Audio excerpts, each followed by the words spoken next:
Assalamualaikum warahmatullahi wabarakatuh.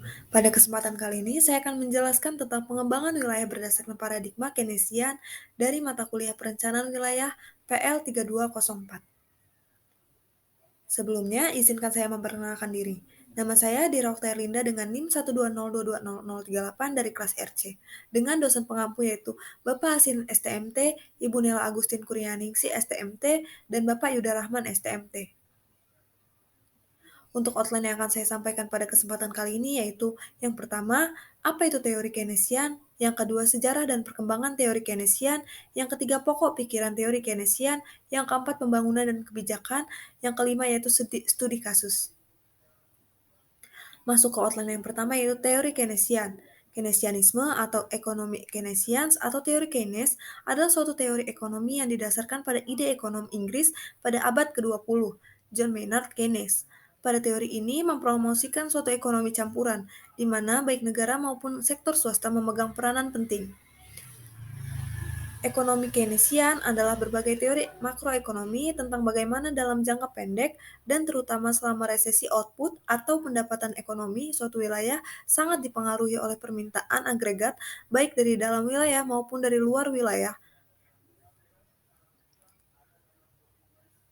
Selanjutnya itu sejarah dan perkembangan teori Keynesian. Keynesian ekonomi atau disebut juga Keynesianisme, awal mula dikembangkan oleh John Maynard Keynes yang pendekatan khasnya berfokus pada sisi permintaan ekonomi dan peran pemerintah dalam meningkatkan dan mengelola permintaan. Ekonomi Keynesian berkembang selama setelah depresi hebat atau Great Depression dari ide-ide yang disajikan oleh Keynes dalam bukunya tahun 1936, The General Theory of Employment, Interest and Money. Keynes memiliki cara pandang yang berbeda dibandingkan dengan ekonomi klasik atau neoklasik yang berfokus pada penawaran atau suplai faktor produksi, yang terlebih dahulu mendahului bukunya.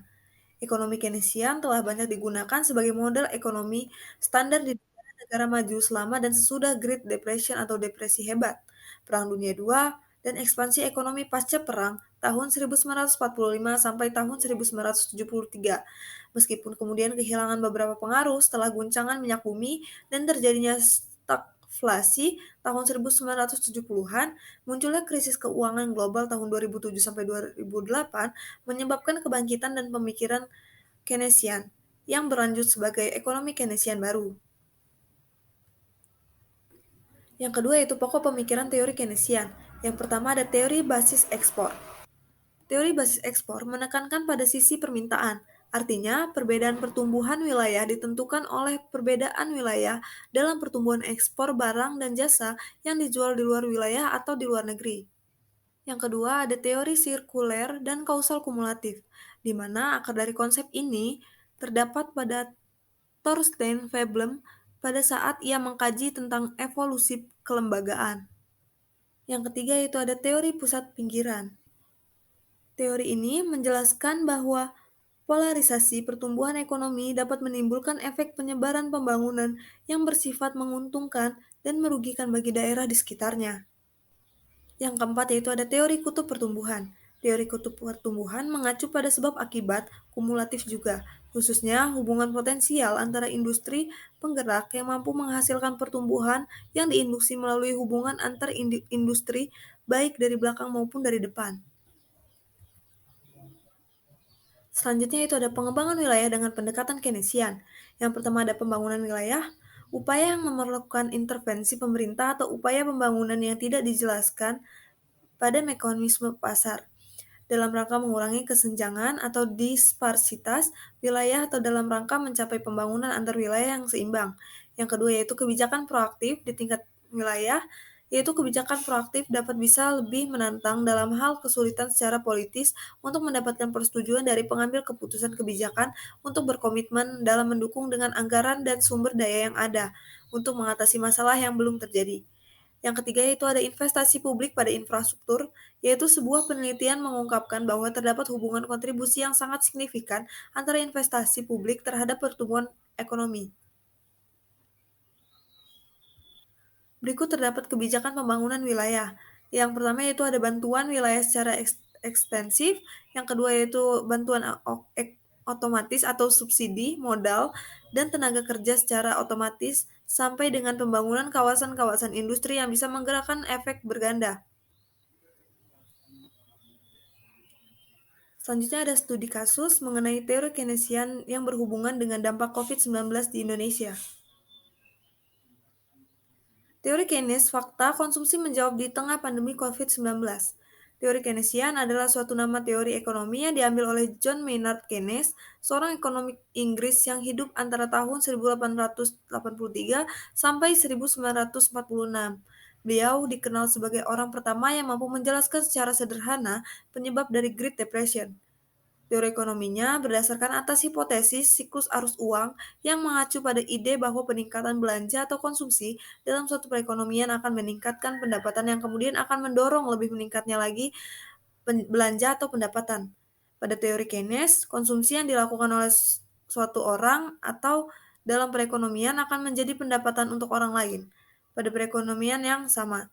Sehingga apabila seseorang membelanjakan uangnya, ia membantu meningkatkan pendapatan orang lain. Teori Keynes mengecam kebijakan pemerintah yang selalu mendorong tabungan dan tidak mendorong konsumsi. Keynes juga mendukung pendistribusian kekayaan secara terkendali ketika diperlukan. Nah, kemudian menurut teori tersebut, sekiranya narasi terkait teori Keynes yang mengakibatkan kebijakan pemerintah kita dalam menangani kasus COVID-19 ini cenderung ke arah mencari jalan tengah, yang suka tidak suka hasilnya pun menjadi di tengah-tengah, di mana satu sisi negara ingin menyelamatkan warganya dari dampak pandemi COVID-19 agar tidak bertambah kasus positif dan meninggal, di sisi lain negara juga memikirkan dampak perekonomian yang akan mengganggu, bahkan bisa mengalami resesi yang ditakutkan oleh para pemimpin negeri.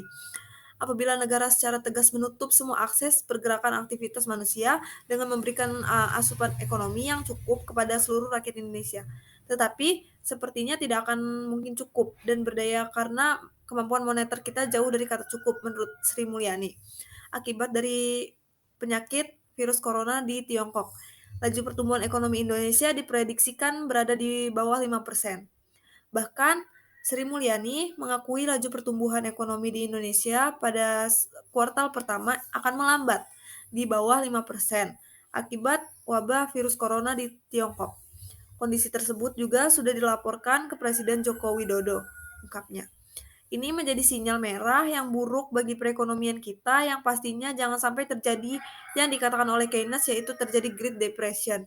Untungnya pemerintah pada saat ini sudah berhasil mengatasi dampak dari COVID-19 terutama pada sektor ekonomi yang sudah mulai pulih kembali.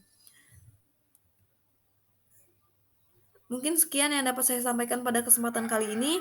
Lebih kurangnya saya mohon maaf. Saya akhiri wabillahi taufiq wal hidayah. Wassalamualaikum warahmatullahi wabarakatuh.